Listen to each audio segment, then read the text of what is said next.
So my work experience, spent the last year at SureWorks. I'll tell you a little bit about what we do and my point of view of where I come from, mostly from industrial and safety. The last 8-9 years I've spent at 3M, mostly in channel marketing, channel operations, sales district operations. And for some of you that might say, you don't know what you're talking about because in sales it works a little different, I spent a little bit of time in sales. So yes, I've negotiated with key accounts, and that was a little while ago. But outside of work, I am a father and a husband. And if you have children or young kids and they're into swimming or they like swimming, be careful what you sign up for, because my 10-year-old does competitive swimming, and part of that is you have to be a swim official and you have to be on the pool for the entire weekend once a month and put your volunteer hours in. So I became a swim competition official, but I can't beat my 10-year-old swimming. So, and then I'm a soccer coach, and that's kind of a little bit about me. And I've been, various nonprofits, and I coach soccer and that sort of thing. So that's a little bit about me. So now I'm going to do a bit of an overview of SureWorks from the point of, because a lot of my experience is in the industrial and safety marketplace, kind of talking to distributors from a manufacturer perspective. This by no means is the opinion of SureWorks. It is solely me, but we're a house of brands, sell a variety of personal protective equipment, footwear, traction, and over boots and that sort of thing. And one of the things that's kind of caught me by surprise amongst the portfolio, we have access tile, armor tile. So if you walk through an intersection and you see the little tiles with the bump-ons for the visually impaired, that is something that we manufacture, which is really, really cool. So lots of brands, lots of categories, and a variety of places where we manufacture stuff, with a lot of distribution, with a lot of arguments and debates over what is it 90-10, 80-20, 60-40, et cetera. So kind of hopefully some of you can relate in this industrial and safety and space. So I'm going to talk to you about the importance of rebates, how to structure the rebates, how to tie that into customer stratification to make sure that you're actually spending the money with the right customers based on the right expectations that you've set up front. Some common pitfalls, which I'm sure you've already seen in some of the agreements, and then how, one way to assess that performance of the contracts. So why are rebates important? The way I used to approach this as I was trying to restructure our rebate programs is, we are spending $500,000 or $1 million or $10 million, and the conversation with the distributor is, or with my executive, is that I'm spending this money on rebate. I have alternatives. I can spend it on inside sales team. Mr. Distributor, I'm spending $1 million on you. What would happen to our overall business if I actually put in 5 or 10 more reps?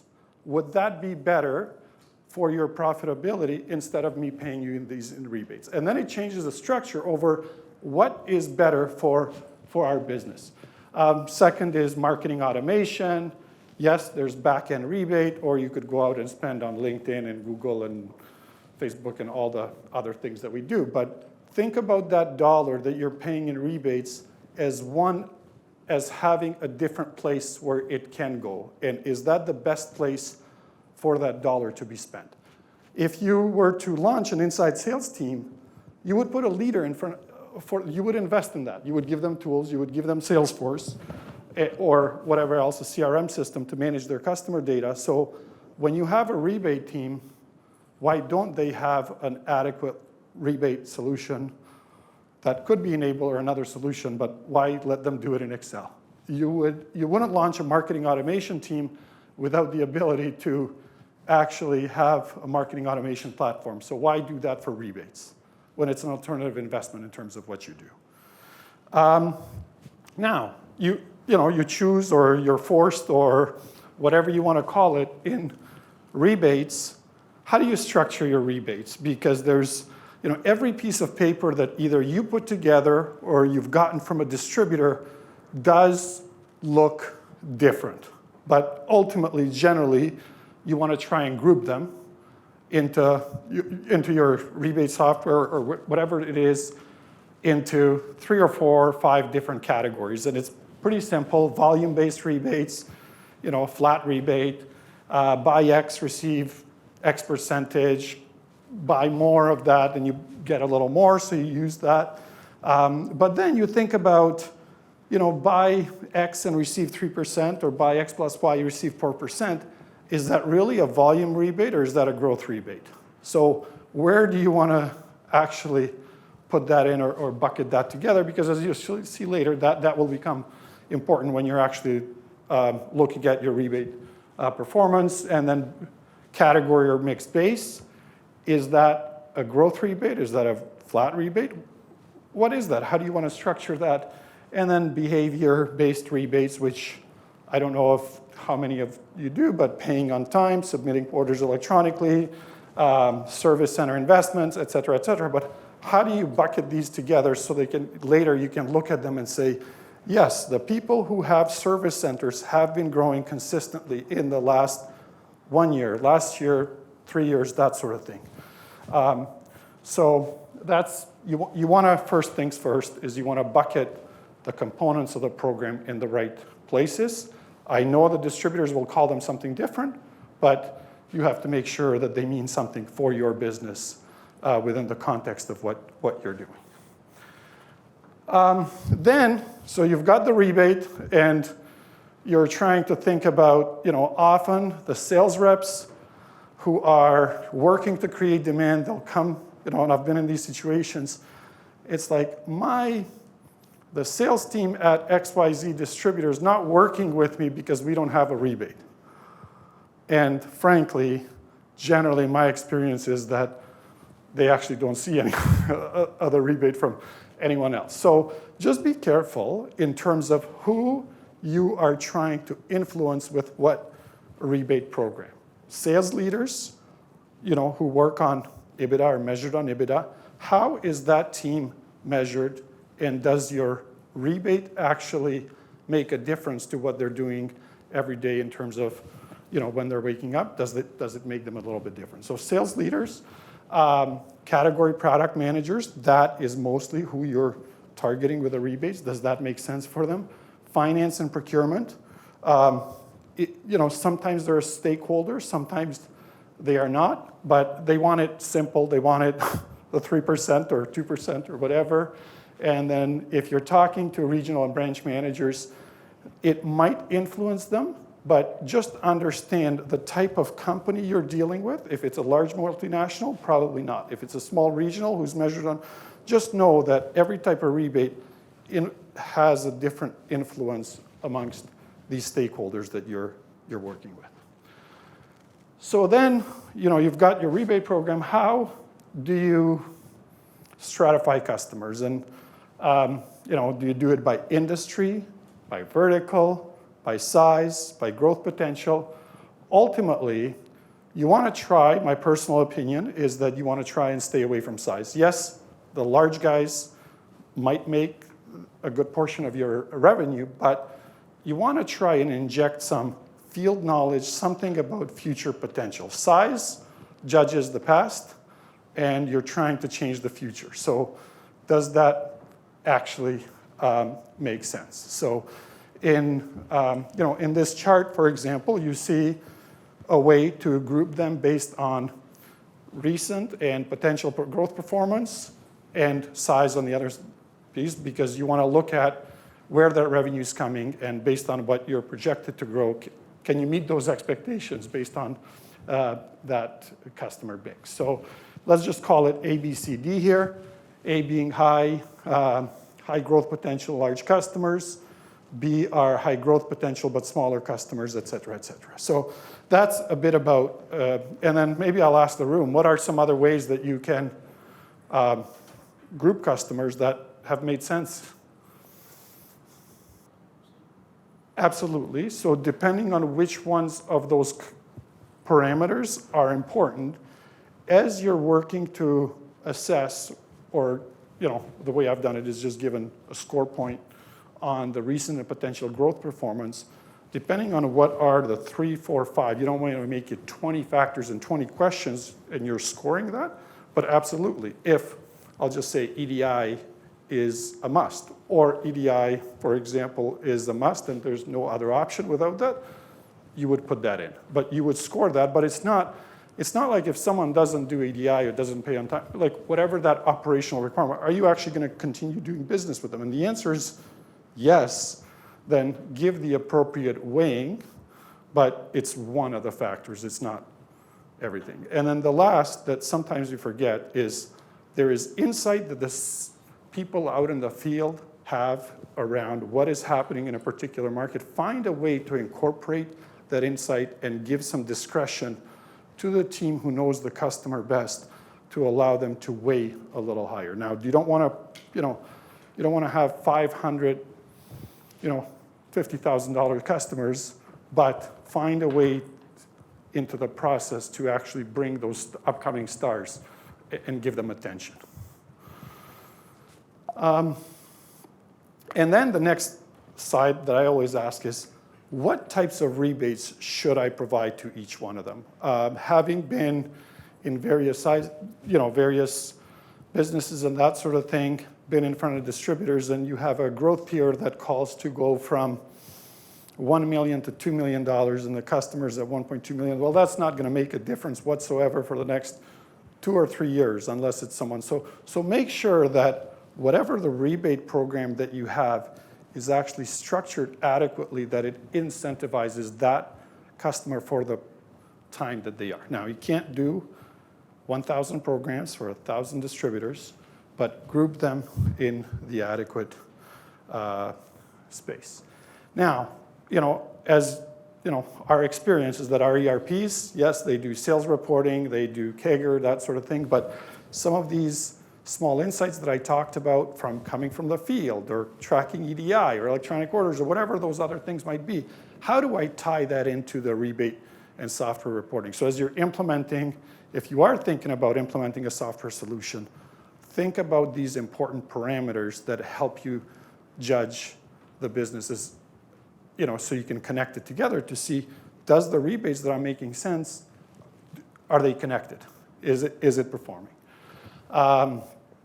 And then, again, am I able to track the performance of these customers in my rebate software or Power BI or whatever that, Excel or whatever that you might be using. One of the things that's really, really difficult, especially as I've started at a new company, is you read it, and then for every single clause in the contract, I have to call the sales guy.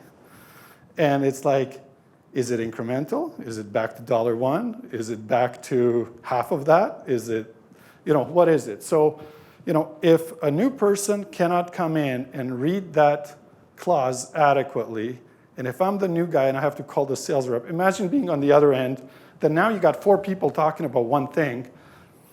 It's just not efficient. You really want to spend time, how do I grow with the customers? How do I make my operation more efficient? Instead of talking about what does this clause actually mean? Or other things that, like, subject to mutual agreement. It's almost like putting some money in the middle and then pitting people against it to see who's going to get the money first. It's like Russian roulette. Like, that just doesn't work. Or reasonable efforts.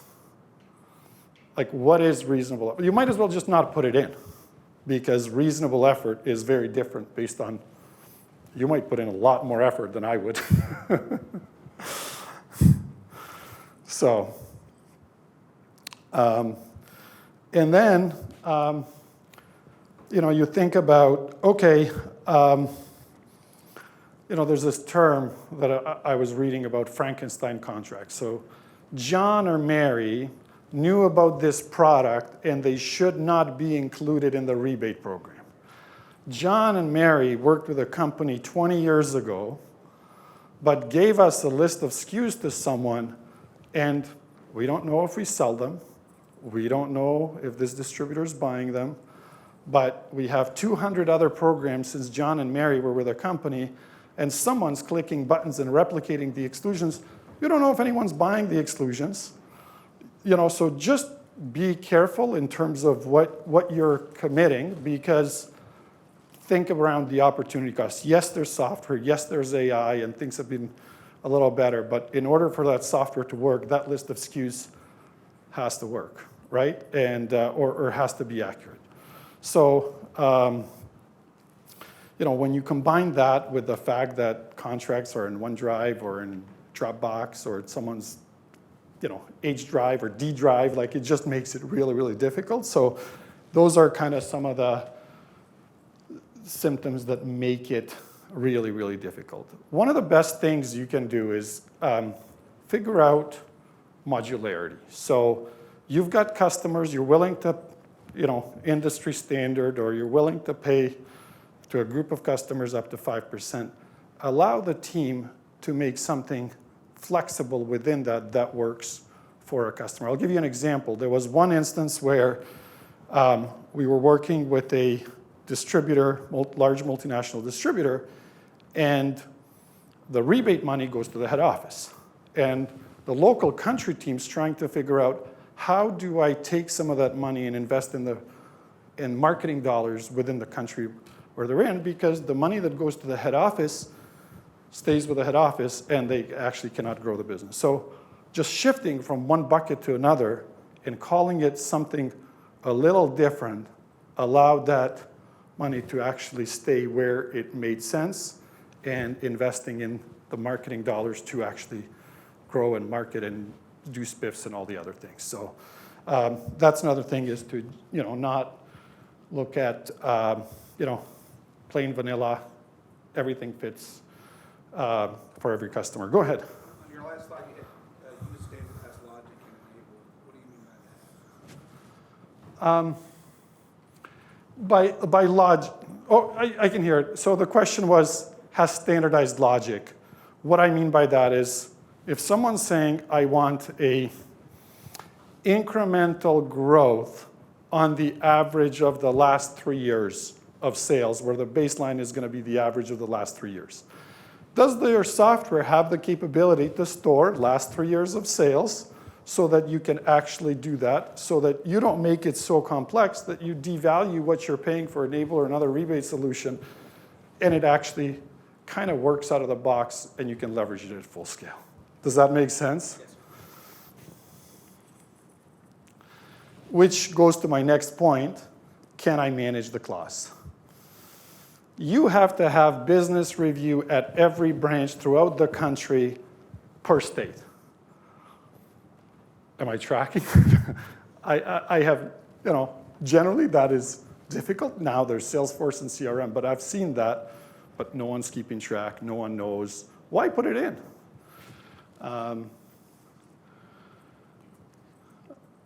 And this is, with all of this, you have to kind of be careful that it doesn't float away. And so I'm actually, my time here is, how am I doing with time? Because I didn't notice that, but I will. So trying to do them modular and allow the people to have a say in what they're doing for their customers.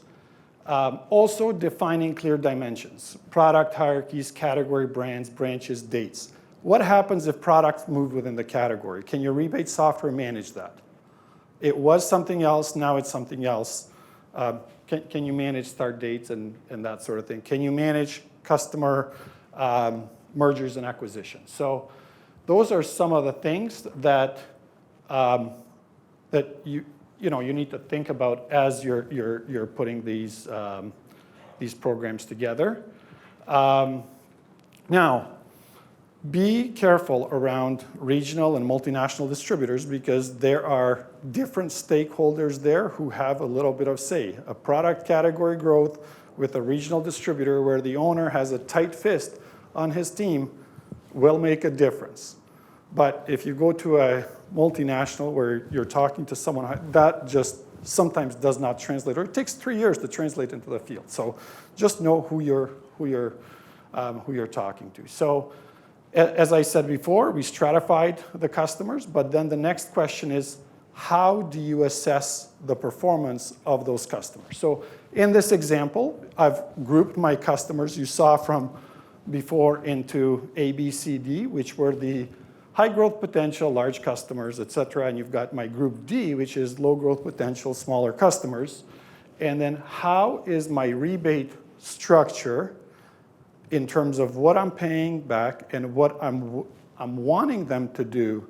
Is it adequate for the type of customer that they are? So you can see group D, the total rebate as a percent to sales, it's in and around the 5% mark. Does that make sense for people who are not growing and who have low growth potential to be the same as your A stars that you're betting everything on that are going to help you drive the growth, right? Does that make sense? And being able to tie these two things together is crucial.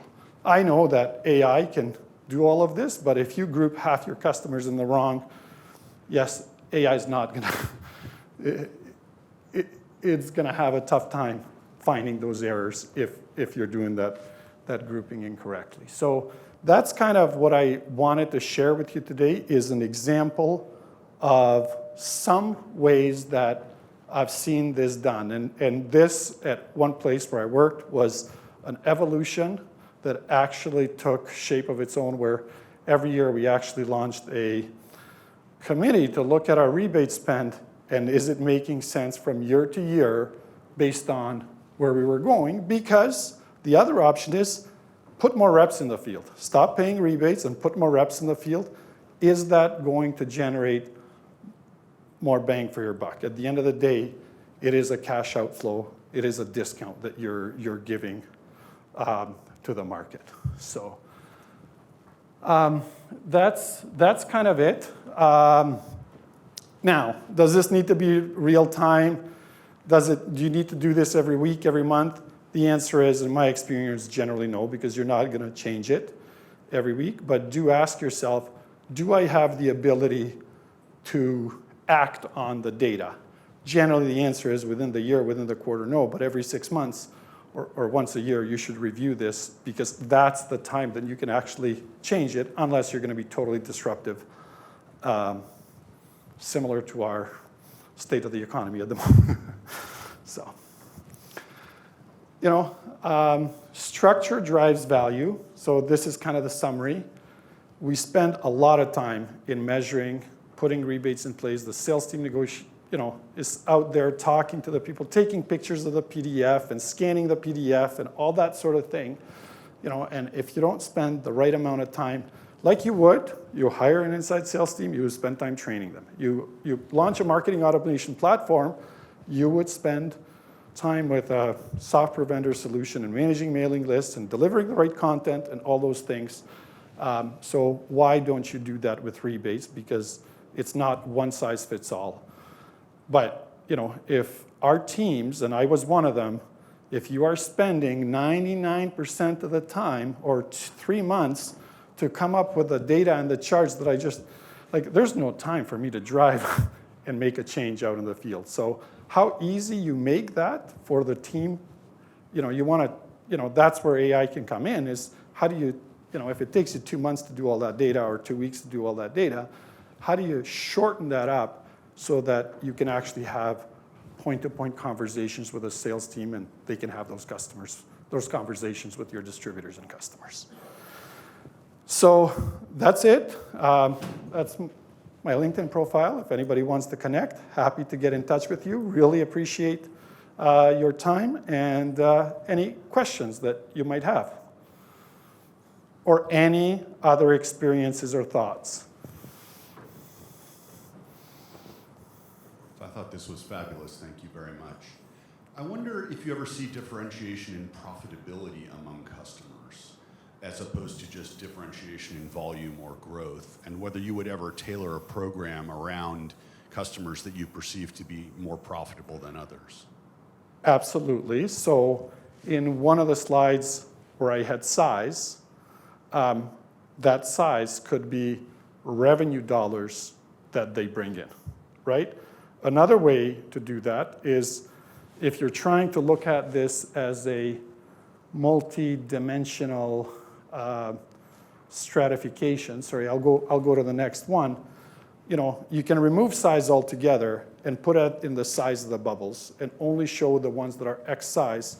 But along the X and the Y axis, you have growth potential, size, operational parameters, whatever is important.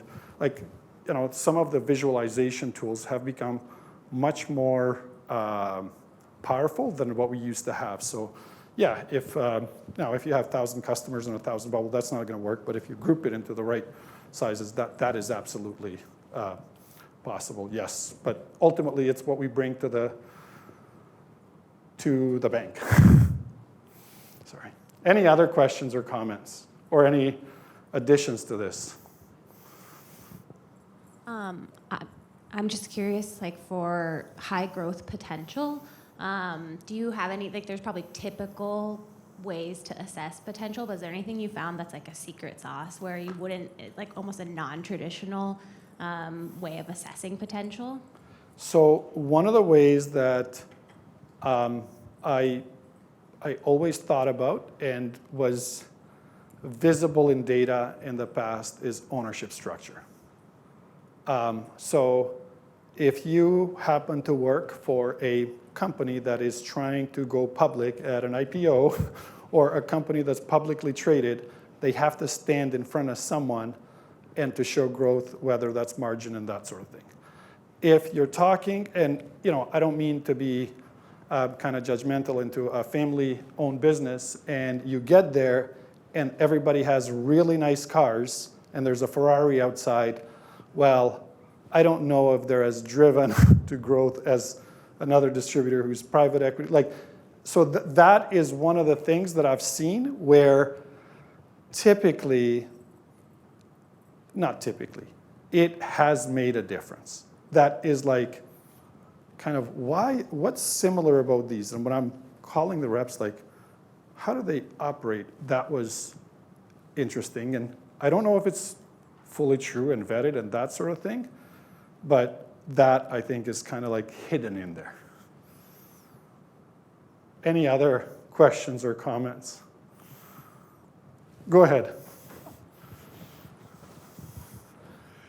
I'm super curious. So you had a slide that talked about sort of the utility of rebate programs. And you said the utility varies depending on the kind of customer that you're dealing with and how they're structured. Any sort of secret sauce on how to get salespeople to be more aware or how to get information? At the end of the day, we're trying to change behavior, right? Any sort of thoughts on secrets about how to be more effective in changing behavior by using rebate programs? Yeah.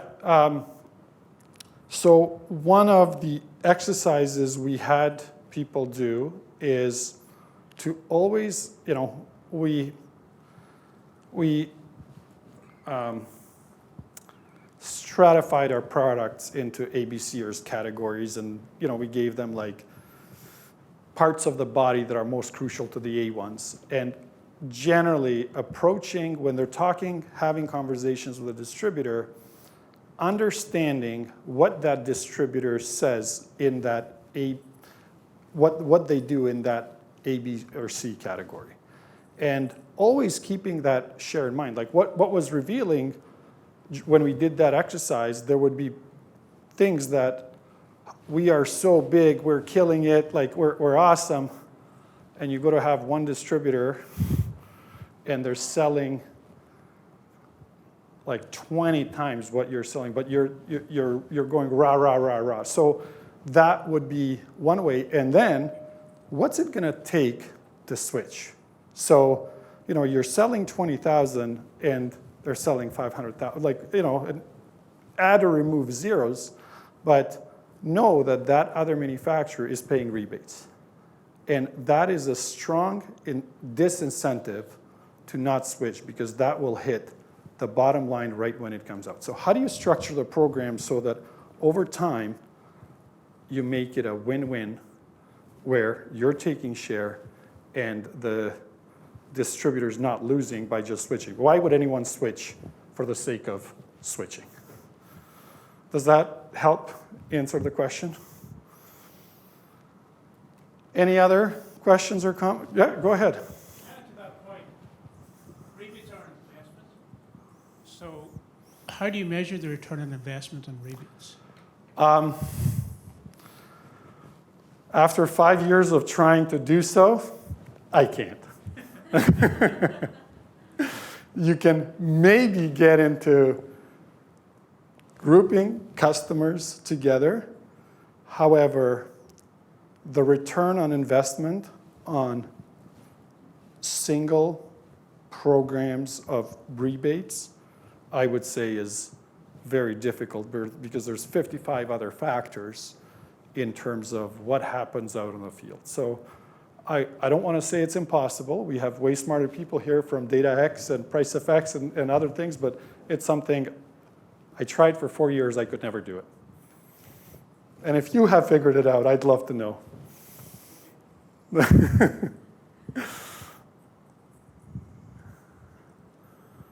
Any other questions or comments? Yeah. Coming from the manufacturing side, do you see or hear a lot about rebate programs that are for a parent company and then you offer additional programs for like their OPCOs, subsidiaries, divisions? I mean, is that a common occurrence or is that something that is just kind of specific upon the company that you're within? I would say from my experience, it's specific to the company. It kind of depends on, and I'll use terminology, do you have duds as part of the opcos, and you have to pay the parent company some money, but then you have some opcos that are actually going to help grow or do special things. So it personally not very common, but I've seen it done for the sake of, if you're trying to work with, and I'll just take the example of a buying group. You have 100 or 200 members and you're going to pay everybody, they want 5%. But when you look at that buying group in terms of who has potential for you, it might be 5 people. Trying to pay, you can't be everything to everybody in a group of 200 distributors. So those are times when I would, depending on what you're trying to do and what the potential is for some of the people in a buying group or OPCO or whatever it might be, those are times where it might make sense. Where I struggle with is that it can get out of hand. So, yeah.